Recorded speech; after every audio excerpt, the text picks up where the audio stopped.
I was born and raised in New York. I did about 16 years of cooking in Manhattan, or the areas around Manhattan, and dabbled out in Las Vegas a little bit. Okay. But moved back east because it's my first love, of course, coming from here. I went to work at 2941 in Falls Church, where I was the chef de cuisine. I was there to run the kitchen and revamp the menu in a more progressive French-American style.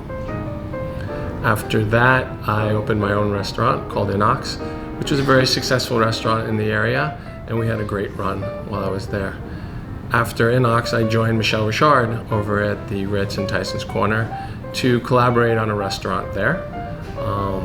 And Michelle and I had a great time, and Michelle being an icon, what a better place to work and learn from somebody who's been and done everything in this industry.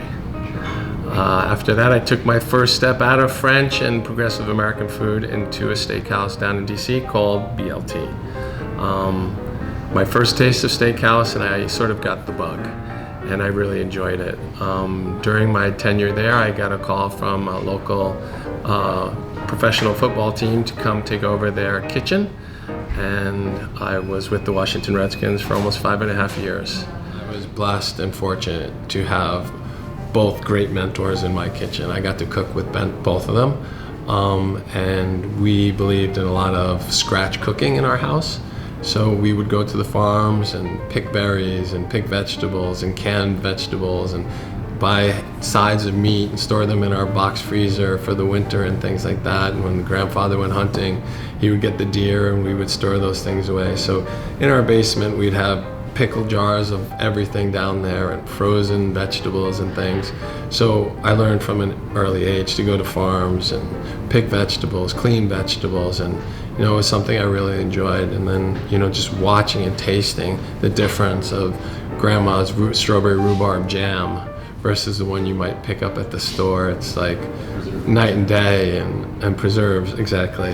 And it's just like, oh my gosh, how can you not do this? And I think when I say simple, I think that's sort of the direction I try to go now with my cooking. Go back to what's the roots are. Everybody has these incredible ways of producing dishes and flavors and things like that, but we all go back to what's comforting to us and what we saw in the kitchens growing up. And I'm going to try to do a lot of that here and bring back memories and work on traditional dishes with a spoon. Well, I think it all starts from simplicity. And I think what we're going to do is try to let all the food speak for itself. And we're going to try to resource some really incredible products from farms, but work with the great meats and cheeses and things of this area and the local produce. We have a great long growing season here, so we'll be able to change the menu as well quite often. I think what we're going to do is stay with some very traditional cuts of meat, but I think our garnishes and our seasonal garnishes will change a little more than most steakhouses. We're going to probably do 4 to 5 menu changes a year, but I'll do some subtle changes in between those as well, just keeping things up and seasonal.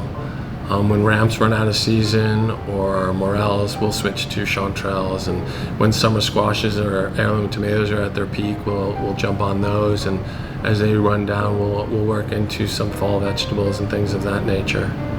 Well, I think I want them to see our friendliness and our knowledge of food and wine first and foremost, and then let it come in my direction and order my fries or order my crab cake or try one of our soups.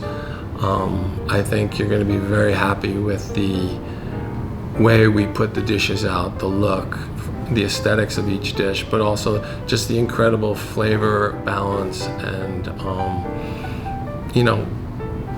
vision that was put in by the chefs and the cooks here. Throw one little thing out there. I'm a big fan of cobblers, and sort of something I grew up on, or crisps, however anyone wants to call it. But they go so well because you have your apples and pears and chestnuts and cranberries in the winter time, and then the springs, and you have the cherries, and the summer's unbelievable with peaches and nectarines, and the abundance of fruits that you can use. So we're definitely going to play, and I hope that becomes one of the signatures on the menu for sure. I just want everybody to, take a look at us at American Prime. We're, like I said, that little jewel, sort of in the corner of McLean here that not many of you know about, but you should probably take some time and come see us. I think we're going to be able to touch your palate in many different ways, from great food to great desserts to great wine and cocktails as well. And we have an amazing, friendly team here as well to really guide you through the whole meal.